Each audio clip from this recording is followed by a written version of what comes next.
ഇവിടെ ജയിച്ച് പ്രസിഡന്റായ കക്ഷി CPM-നും കോൺഗ്രസിനും BJP-ക്കുമെതിരെ മത്സരിച്ച് ജയിച്ച സ്വതന്ത്രയാണ് അല്ലേ? അല്ലാതെ ആ പഞ്ചായത്തിൽ ഒരു BJP-ക്കാരൻ പ്രസിഡന്റായിട്ടില്ല. ഇപ്പൊ ആശയപരമായി അരുണാചൽ മോഡൽ ആരോപിക്കാവുന്നതാണെങ്കിലും സാങ്കേതികമായി അത്ര കടുപ്പിച്ചങ്ങനെ പറയാൻ കഴിയുന്ന സാഹചര്യമുണ്ട്, പ്രത്യേകിച്ച് അവിടുത്തെ ഈ പറഞ്ഞ മറ്റത്തൂരെ കോൺഗ്രസിനകത്തെ പ്രശ്നങ്ങളൊക്കെ കണക്കിലെടുക്കുമ്പോൾ. വസീഫ് തീർച്ചയായും ഇവിടെ അല്ല ചോദ്യം വസീഫിനാണ്. വസീഫ്, ഇത് ഇത് കേരളമാണല്ലോ. കേരളത്തിലെ ജനങ്ങൾ സംഘപരിവാർ രാഷ്ട്രീയത്തെ ആഗ്രഹിക്കുന്നില്ല, അംഗീകരിക്കുന്നില്ല. ബഹുഭൂരിഭാഗം മലയാളികളും അല്ലെങ്കിൽ കേരളവും നിലനിൽക്കുന്നത് ഈ മതനിരപേക്ഷ രാഷ്ട്രീയത്തിൻ്റെ ഉള്ളടക്കത്തിലാണ്.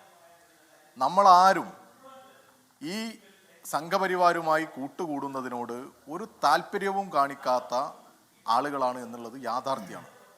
ആ നാട്ടിലാണ് എങ്ങനെയെങ്കിലും ഒരു അവസരമുണ്ടായാൽ സംഘപരിവാരത്തെ പടിക്ക് പുറത്തു നിർത്തണം എന്നാലോചിച്ച് അതിനുവേണ്ടി പ്രവർത്തിക്കുന്ന ഒരു നാട്ടിൽ ഒന്നും രണ്ടും ആളുകളല്ല, 8 പേര് ഒന്നിച്ച് പറയുക അവർ കൊടുത്ത കത്ത് നിങ്ങളുടെ കൈവശമുണ്ട് എന്നാണ് ഞാൻ കരുതുന്നത്. ഇപ്പോൾ വന്ന് ഇതൊരു വലിയ ചർച്ചയായതിന് ശേഷം ഇവർ വലിയ രീതിയിൽ ഇടപെട്ടു, സാമ്പത്തികവും മറ്റും. കാരണം ഇത് നിയമസഭാ തെരഞ്ഞെടുപ്പിനെ തൊട്ട് മുന്നിൽ എത്തി നിൽക്കുക. ആ സമയത്താണ് ഇത് വലിയ രീതിയിൽ അവർ പിന്നീട് ആലോചിക്കുന്നത്. ഈ തെരഞ്ഞെടുപ്പ് കഴിഞ്ഞാൽ, നിയമസഭാ തെരഞ്ഞെടുപ്പ് കഴിഞ്ഞാൽ കോൺഗ്രസിന്റെ അവസ്ഥ എന്തായിരിക്കും? കേരളത്തിൽ ഉടനീളം അങ്ങോട്ടും ഇങ്ങോട്ടും ചാടിക്കളിക്കുന്ന കുട്ടിരാമന്മാരായി അല്ലെങ്കിൽ കുട്ടിക്കുരങ്ങന്മാരായി കേരളത്തിലെ പല കോൺഗ്രസ് നേതാക്കന്മാർ മാറില്ലേ? ഒരു തർക്കവും വേണ്ട, മാറും.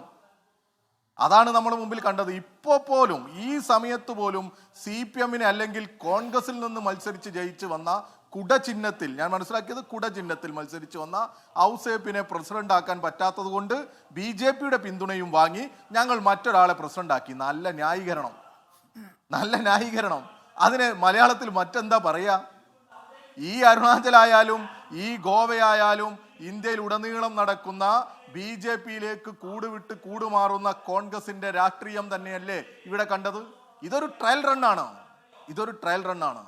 നേരത്തെ BJP-യുടെ സംസ്ഥാന അധ്യക്ഷൻ ഇവിടെ പറഞ്ഞു വെച്ചിരുന്നു, കഴിഞ്ഞ നിയമസഭാ തെരഞ്ഞെടുപ്പിന് മുൻപ് ഞങ്ങൾക്ക് 35 സീറ്റ് കിട്ടും, ഞങ്ങൾ ഭരിക്കും എന്നുള്ളത്. അത് എന്തിലേക്കുള്ള സൂചനയാണോ? അത് ഈ കേരളത്തിലെ കോൺഗ്രസിനെ വാങ്ങാൻ പറ്റുന്ന ഒരു കമ്മോഡിറ്റിയാണ് എന്നുള്ളതിന്റെ സൂചനയാണ്.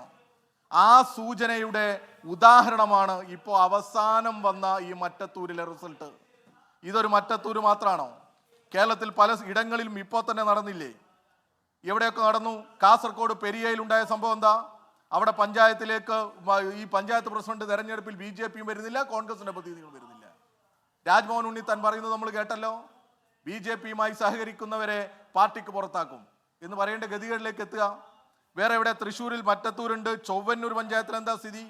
ഇവർ രാജിവെച്ചു എന്ന് പറയുന്നു, SDP-യുടെ പിന്തുണ വാങ്ങുന്നു, അതിന് മടി കാണിക്കുന്നില്ല. ഇതൊക്കെ ഒരു സാങ്കേതികത്വം മാത്രമാണോ? പിന്നെ എറണാകുളത്തോ പുതുശ്ശേരിയിൽ 2020-യുമായിട്ട് ചേരുന്നു. കോട്ടയത്തെ കുമരകത്തോ UDF-ഉം അതുപോലെ തന്നെ BJP-യും അല്ലേ കുമരകത്ത്? അങ്ങനെ എത്ര സ്ഥലത്തുണ്ട്? പത്തനംതിട്ടയിലില്ലേ? അങ്ങനെ കേരളത്തിൽ ഉടനീളം പറ്റാവുന്നിടത്തെല്ലാം BJP-യെ അല്ല വസീഫ്, ഇവിടെ ഞാൻ ചോദിച്ച ചോദ്യം ഇപ്പോ വസന്തിന്റെ വാദമാണെന്ന് തോന്നുന്നു. ഈ ആശയപരമായി അരുണാചലിൽ സംഭവിച്ചത് പ്രമാ കണ്ടു, MLA-മാരെ കൂട്ടത്തോടെ ഒരു പാർട്ടിയിൽ കൂടെ പോയി BJP-യിലേക്ക് പോയി ചേർന്നു. BJP അംഗത്വം എടുത്ത് പൂർണ്ണ BJP-ക്കാരെ ഇപ്പോഴും മുഖ്യമന്ത്രിയായിട്ടിരിക്കുന്നു. ഇവിടെ ഈ പ്രവീൺ കുമാർ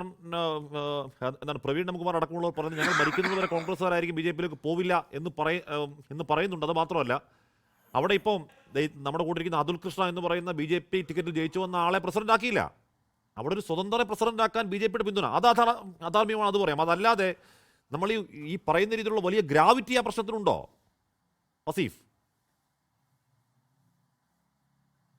തീർച്ചയായിട്ടും ഇല്ലേ. ഇന്നലെ നടന്ന അവരുടെ സ്റ്റേറ്റ്മെന്റും അവരുടെ ഈ കത്തും എല്ലാം നിങ്ങൾ വായിച്ചില്ലേ? എന്താ അവർ പറയുന്നത്? ഞങ്ങൾ DCC നേതൃത്വത്തോട് കടുത്ത വിയോജിപ്പ് രേഖപ്പെടുത്തി ഞങ്ങൾ രാജിവെക്കുന്നു എന്നാ പറയുന്നത്. അങ്ങനെ പറഞ്ഞ് 8 പേരും രാജിവെച്ച് BJP-യുമായി ചർച്ച നടത്തി ഒരു സ്ഥാനാർത്ഥിയെ മുന്നിൽ വെച്ച് ഈ ജനങ്ങളെ കബളിപ്പിക്കുക. ഇതിനി ആരെ ബോധിപ്പിക്കാനാ? ഇതിൽ നമ്മൾ ഇനി മറ്റൊരർത്ഥം തേടി പോകേണ്ടതുണ്ടോ?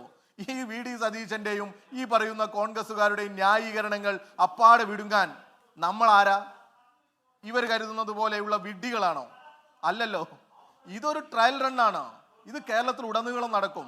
ഈ കോൺഗ്രസിന് അവരുടെ പ്രവർത്തകരിലോ അവരുടെ ഈ നേതൃത്വത്തിലോ ഒന്നും ഒരു പിടുത്തവും ഇല്ലെന്നേ.